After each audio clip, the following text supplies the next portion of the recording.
What's up, everybody? We're back, and today we are talking about should you bootstrap for longer? It's an interesting debating topic, and to talk about it and lend some expertise, we brought on Brianna from Pocketed. Welcome to the show, Brianna. Why don't you just give us a quick introduction about yourself and talk to us a little bit about why you've got some expertise in this area for today? Yeah, Mike, thanks for having me. I'm so glad to be here. And I feel passionately about helping founders own their businesses longer and more of their businesses. So it's such a great topic. I'm the CEO and co-founder of Pocketed. We built Pocketed based on our own frustrations. My co-founder and I have built companies together.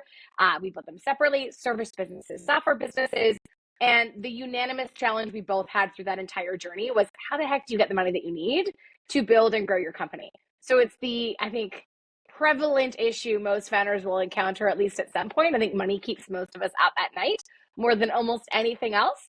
And that really set us on the path of, what are the different types of capital that are available? Why is all of this government money so hard to access? Because Pocketed really focuses in on grants, and saw this opportunity to build a solution that made it easier for founders to own their businesses longer and achieve their growth goals by leveraging government grants, tax credits, and incentives. So our platform matches you with your eligible programs, and then we use a combination of software and services to help you submit winning applications. So love, love, love, love seeing founders own their businesses longer. And Mike, I'm excited to talk more about it. All right, let's talk about that. So maybe the first place to start is just like, what are the different types of funding and where does Yeah. non-dilutive funding fall within the types of funding? People need money to get their Yep. startups going, so they might just think of it as money and funding, but there are truly different types. So maybe just like give us an overview of what you see out there. Yeah, so we generally see three types of funding. People are either looking to access debt, say you go to your bank, you want a loan, you want a line of credit, something that you have to pay back, typically with an interest rate. You want to raise money from investors. You're building a business that you think is highly scalable and you want to raise money. You're willing to give them a piece of your business in exchange for that equity that your investment that you're taking on. And then the final piece is around grants, tax credits, and incentives. So that is government money that is generally non-repayable. So it's free money for your business.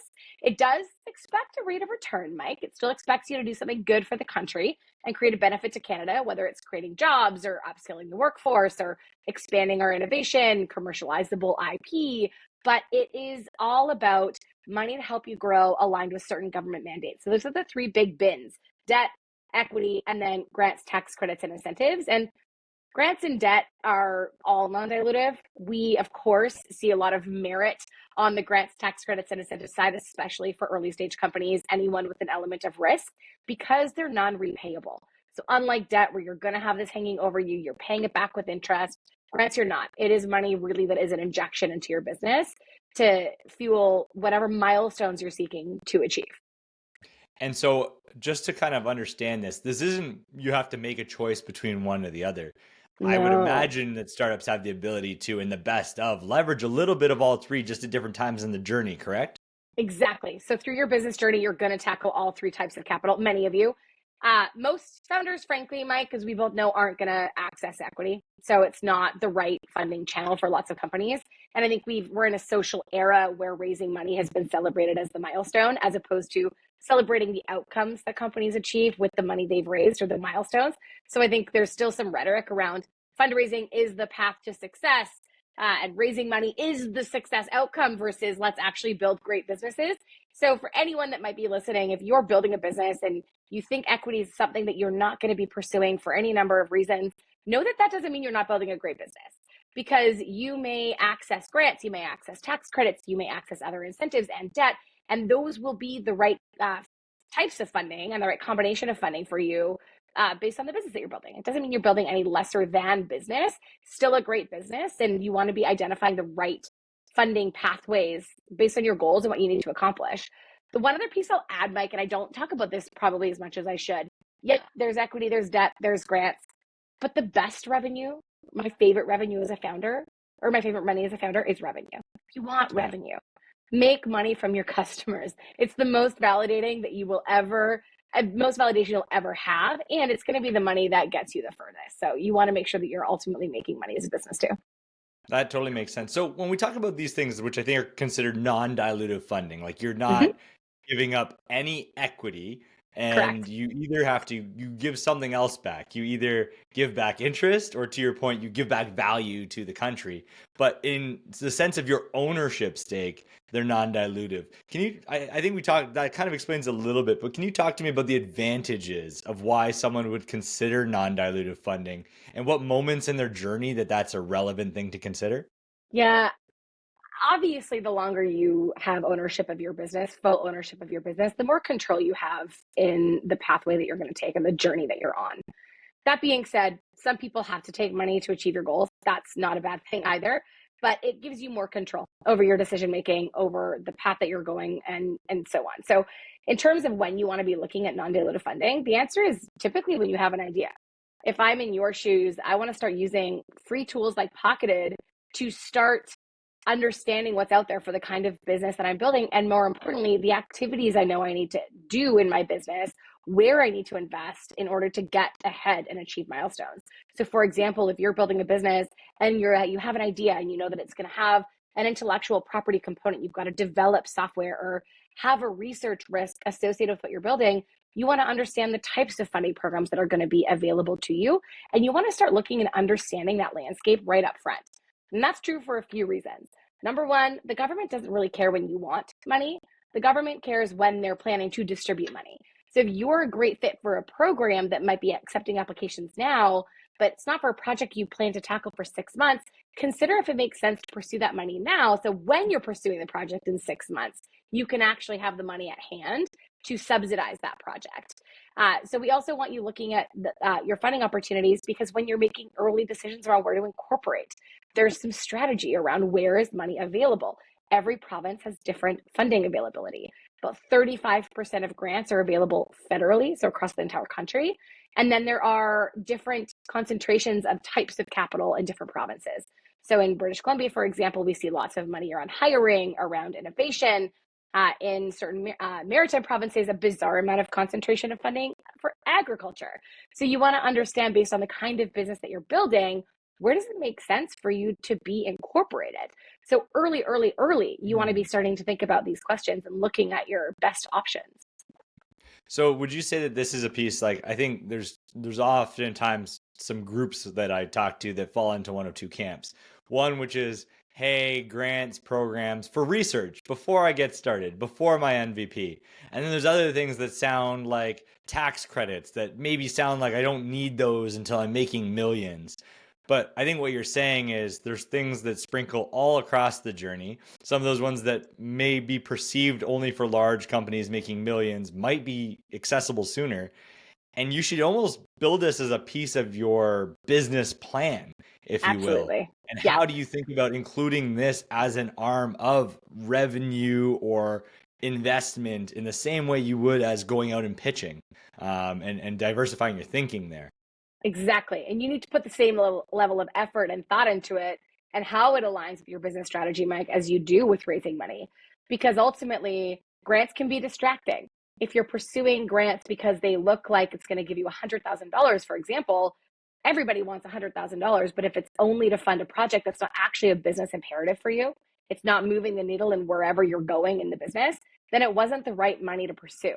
And there's still an opportunity cost. With anything we do as entrepreneurs, there's an opportunity cost of our time. So you want to be thoughtful and understanding your business strategy, the roadmap that you're looking to go down, the milestones you need to achieve. All of that is a baseline to help you identify which programs are relevant. Software like Pocketed is going to show you all of your eligible options based on the kind of business you're building.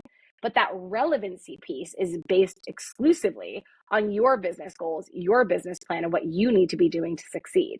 So that is, I think, a layer that we see companies struggle with. It's hard. It's a nuance that's hard to understand, but I absolutely agree. You want to be thoughtful. The money that you're going to access when you're pre-revenue is likely going to look different than the money you're going to access when you have access to capital already, not necessarily revenue, but if you have $500,000 in the bank, you can access different funding programs from the government than if you're pre-revenue and have only the money you can afford to put in as a founder. So it just gives you different opportunity. And it's a little bit like gaming. The more you build, the longer you're in business, the more revenue unlock, the more you hire, the more you unlock in the way of grants. So it's like leveling up all the time. There's always funding, and you kind of size out once you're over 500 employees.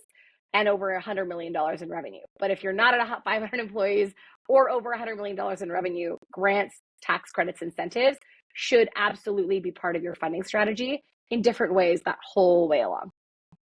So talk to me a little bit about understanding, case studies or examples of where you've maybe seen startups effectively use this non-dilutive funding to scale faster or get to a Yeah, milestone that helped their next milestone become bigger or more amplified. Like, do you have some examples of how this is best used as part of it's almost like a strategy is what I'm hearing. totally.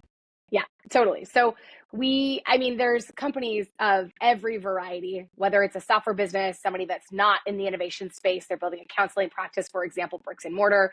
We've seen literally hundreds of companies access grants through Pocketed that allowed them to make their first ever hire.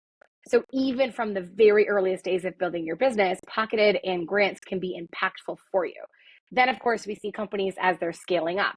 Perhaps you've got we have a nonprofit client, for example, in Western Canada, and they wanted to build an app in the animal welfare space. And they were able to access almost $500,000 in funding pre-revenue at an idea stage business organization to build that app. Then you have companies that are in the $25 million mark, and they are in the agriculture and adjacent space. I'll say ag adjacent. And they've been able to access millions of dollars, literally millions, in a combination of grants to subsidize hiring, to subsidize intellectual property protection, as well as repayable loans. There are some repayable programs from the government, but to the tune of millions of dollars at zero interest rate to grow faster and achieve their development milestones and their hardware milestones more quickly. So it's such a mixed bag depending on what an organization is trying to do. And those are three fairly different examples of companies that have been successful using Pocketed and with grants as part of their strategy. And like Mike, I would also be remiss not to mention our story. And I think this is probably something most founders can relate to. I'm going to share two stories. One is my overall experience with grants, and the second is around Pocketed's own experience with grants. So at Pocketed, understandably and unsurprisingly, grants have been part of our journey since day one. So we at one point had 95% of our payroll covered by grants. My co-founder and Wow. I put a little bit of money into the business. We were able to extend every dollar we put into the business by 4x leveraging grants in our earliest days. And again, 95% of our payroll to have developers. We went from an idea to an MVP of our product shipped to customers in 14 weeks exclusively with government subsidized workers. And that for us was the beginning of our overall strategy. To this day, we subsidize interns with wage subsidies. We leverage innovation funding through programs like IRAP. We take advantage of the SHRED program for our tax credits back, and it doesn't stop, but the programs you pursue become different as you're building your business. So that's one example. And I think pretty normal. And I hope people understand that you don't have to have a lot of money or be in revenue to access this funding. Yes, you can access more once you are, but there is money even when you're just really early. And for anyone that's listening that maybe isn't in the innovation space, my first company is a service company, and it's in the HR recruitment space. We'd been building for a number of years. The year we were able to take on the additional risk of increasing our headcount beyond what our means would have allowed us to do was the year that we started using grants. So we brought in 4 grant-funded interns over one summer. They were all recent graduates, Mm, and we grew our business by 500% that year. wow. So grants allowed us to take a risk in our business that we could not have financially justified without having access to the subsidies to offset that risk. So I think it's a much smaller example, but they have value regardless of the kind of business that you're building and regardless of the stage that you're building at. So this all sounds amazing. And so someone out there is definitely thinking there's some snake oil in here, but maybe there's challenges.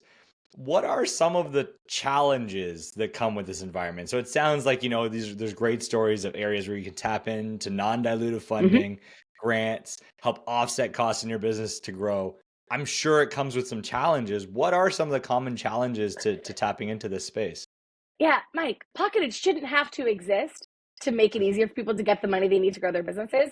But we do exist because the space is full of friction.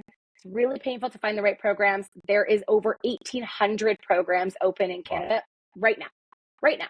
We distribute $5.9 billion a year in grants, tax credits, and incentives, and there's thousands of programs.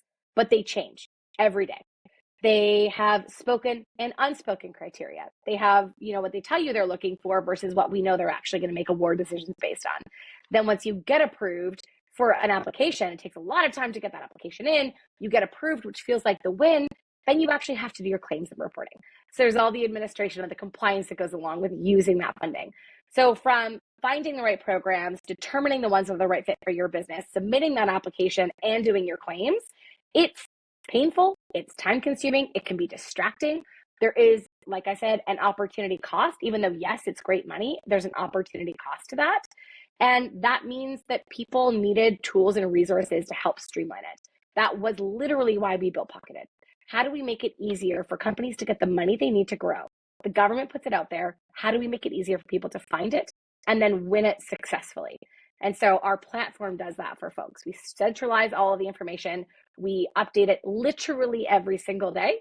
Our database grows every single day. And there is all of the programs that you could possibly want, from federal, provincial, municipal, and private sources in one place. So you're not going into like the depths of Google, where nobody wants to be on page 97 of Google trying to find programs that are relevant for your business and then freaking decipher them. Nobody wants to do that. So we do it for people. Got it. So it sounds like the biggest, challenge to overcome is actually just the time energy of like, this could be a full-time job. It shouldn't have to be your full-time job. And so how do you seek help and support to access some of this and maybe take some of that weight and burden off your plate? Because it sounds like part of the hardest thing here, I'm already like, my brain's turning. I'm like, we got to get into this for the podcast, which is, where do you start? And you're like, is this a fit for me? And so maybe let's just break it down to like, what's practical advice? Like, whether it's the Pitch Please podcast, maybe it's someone else's startup. Like, what are the first steps to getting what you need to get in order and starting to seek out, is there something that's the right fit for me out there? Because it sounds like there's probably a bit of work that I have to go do, or an organization has to go do, but then there's a next step to take. What are the starting points for people? Yeah, so I would suggest that most people want to start by confirming, am I really grant ready? And there's a handful of questions that we would pose to you to help you answer that question. So is your business registered or incorporated? Are you currently generating revenue? If yes, how much did you generate in the last 12 months? Was it more than $100,000? More than $100 million? If it's more than $100,000, you've now sized in to a whole bunch of programs. If it's over $100 million, you've now sized out of most programs. Do you have, or are you hiring employees on payroll? And the final question that's really important is, do you have access to capital? And that capital can be money you're putting in yourself as a founder, debt that you have the ability to access, a line of credit, equity that you've raised, revenue that you've generated. But if you answer yes to those questions, are you registered? Are you generating revenue? Do you have employees, or are you hiring employees? And do you have access to capital? If you answered yes to those questions, then you are absolutely grant ready, and there is money available that you will be eligible for. But that's not enough. Then you need to ask the question of, what is relevant for my business? Not what are maybe the 100 programs that are going to be a match for me based on eligibility, but which ones make sense to pursue. And that requires a layer of critical thought that, to your point earlier, Mike, should link back to your business plan, your business strategy. How am I growing? How am I going to achieve milestones? So the questions that we help people think through is, are you hiring in the next 12 months? Do you plan to export outside of Canada? Are you investing in research, development, or innovation? Are you pursuing any green initiatives or projects? Are you training your team? Those questions are intentional because they link directly to government fundable activities. The government wants to fund job creation. They want to fund upskilling the workforce. They want to fund export. They want to fund innovation. They want to fund commercialization.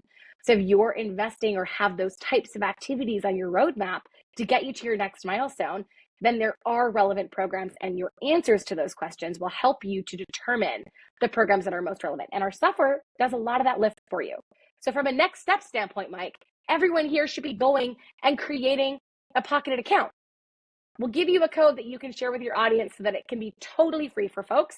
You can use Pitch Please as a referral code. It'll get them a free software account, and that should be their first step. Create your account. You'll tell us a little bit about your business. We're going to automatically show you those eligible programs. You're going to download our free funding roadmap tools so that you can understand the relevant programs and use the filters on our platform to help you narrow down that list. If that sounds overwhelming for you, which is fair, it is a lot of work, then we offer people that can help you through that process. So there is an ability to get support in that, but we also want to make sure you have the tools to do it on your own, if that's the path that you choose to go. I love it because it sounds like, I think probably most people's experience, and it sounds like that's where Pocketed is going to help, is, whether it's a window rebate or some other government program, it's just like managing the steps, the timelines, I know my scenario, but I need the government policy translator to tell me if I'm actually Yes. a match because I don't know how to interpret this, you know, language that has been put into this document that sounds like a legal contract and probably is. It is a So, legal contract. you need help. You need help to do that matching because you have your context, but it's a lot of energy, right? And time and energy are things that you want to deploy appropriately as a startup, not inappropriately. So Pocketed leans in. So I think you started to talk about that a little bit, which is, Pocketed helps with not just the navigation and the mapping, but also can be your mentor or coach through the process and help you with this as a starting point. What are some of the common mistakes that you see made, either before people reach out to a Pocketed? And so, like, are there things to do to not make mistakes when starting that journey with Pocketed? Or maybe they're just mistakes and pitfalls you see when people try to do it themselves that end up getting them to fall far shorter of where they should land when accessing these things. Yeah, so lots of things that are pitfalls to avoid. I think one of the first things to start with is people think grants are going to be available on demand. So everybody wants on-demand access to capital. And ultimately, very few types of capital are going to be available to you at that moment that you really need it. So grants are a bit of a hurry up and wait game. You need to be thinking about them, planning for them, weaving them into your funding strategy for your business, thinking about them in context of your overall plans. So you're pursuing the right programs at the right time, often with way more lead time than you think you needed. So it's really painful. The second piece is we hear so often all of the barriers to using funding, and we get it. It's hard to do things like create payroll, which means that the default for so many founders, especially early, is to hire people on contracts. So we often hear, I don't want to start payroll. I don't know how to do it. I'm not comfortable with that. And that's one example of a barrier. And for that reason, they pay people on contract.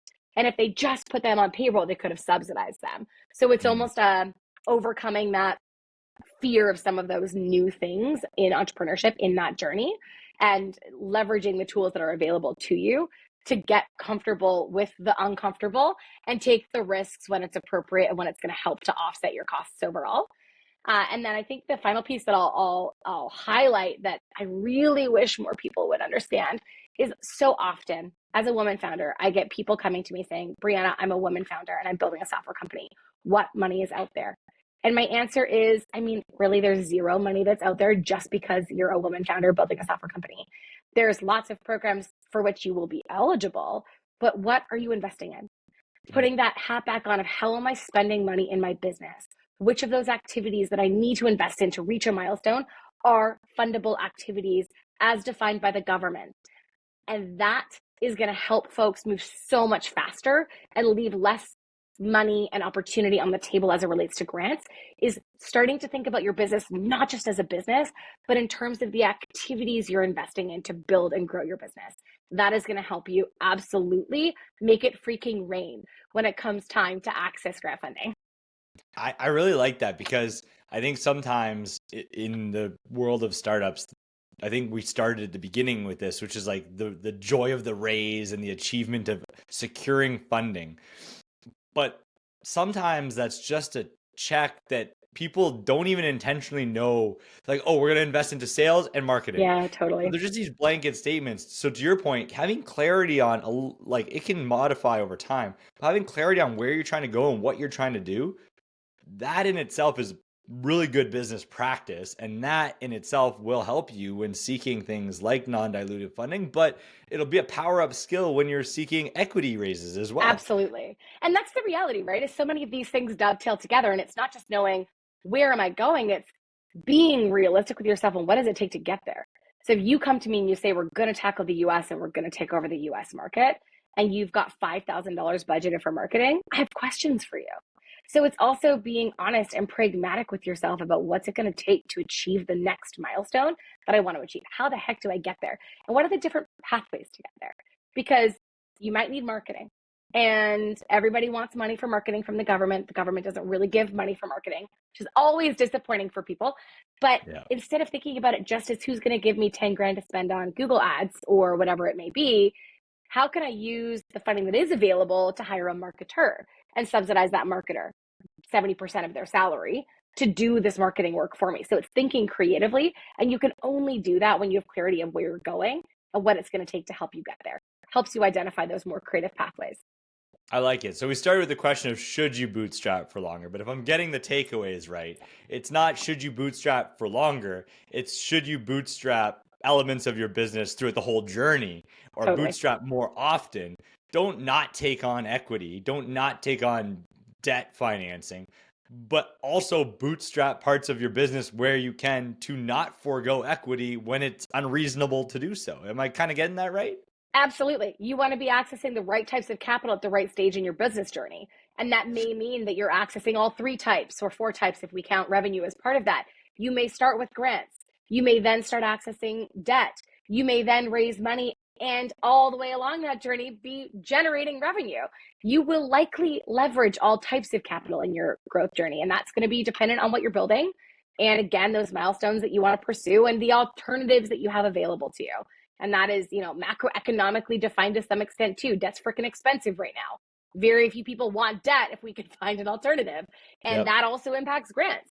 It means they're more competitive because everybody is trying to win grant funding as opposed to pursuing debt, which is more expensive, and equity, which is harder to get and at crappier valuations right now. So you want to again be thoughtful about your own situation, but also the macroeconomic impacts of what's going to make it harder or easier for you to be successful. And preparation always is a benefit for anyone. I love it. Well, we're going to put everything in the show notes anyway. But for anyone listening that's probably as convinced as I am by this point, where should they go as first steps to find out a little bit more about where Pocketed can help them with that journey to get the ball rolling? Yeah, take a look at hellopocketed.io. With Mike's code pitch please, you can create a free Pocketed account. So you'll have totally free access to our software. You'll make a profile. It takes you just a couple of minutes. You're going to tell us about your business. We will automatically generate your custom list of program matches. And then you'll have access to tools, resources, education, and where needed, people to help you navigate the landscape and build your funding strategy to help you optimize grants, tax credits, and incentives and stack them all together with your broader funding strategy.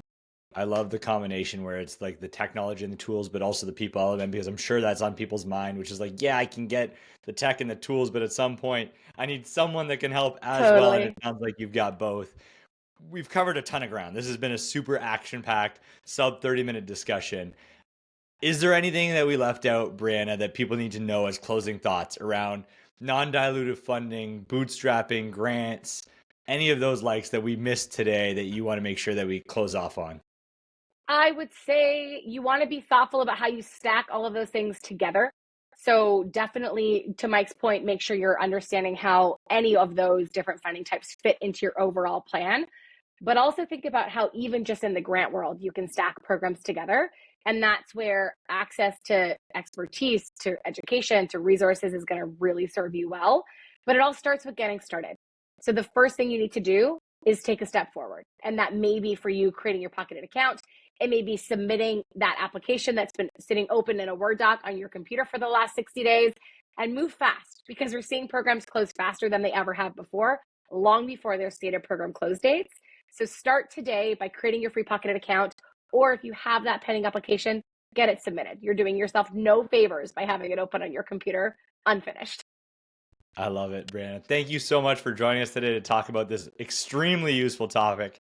I know it's started as should you bootstrap for longer, but I think the final conclusion is you should bootstrap more and build a thoughtful strategy on where you can be bootstrapping or tapping into Forever. other forms of financing your entire journey as a company. Yeah, absolutely. Mike, thanks so much for having me. All right. Thanks to everyone who tuned in. Hope you got a lot of value out of the episode, and we'll catch you on the next one.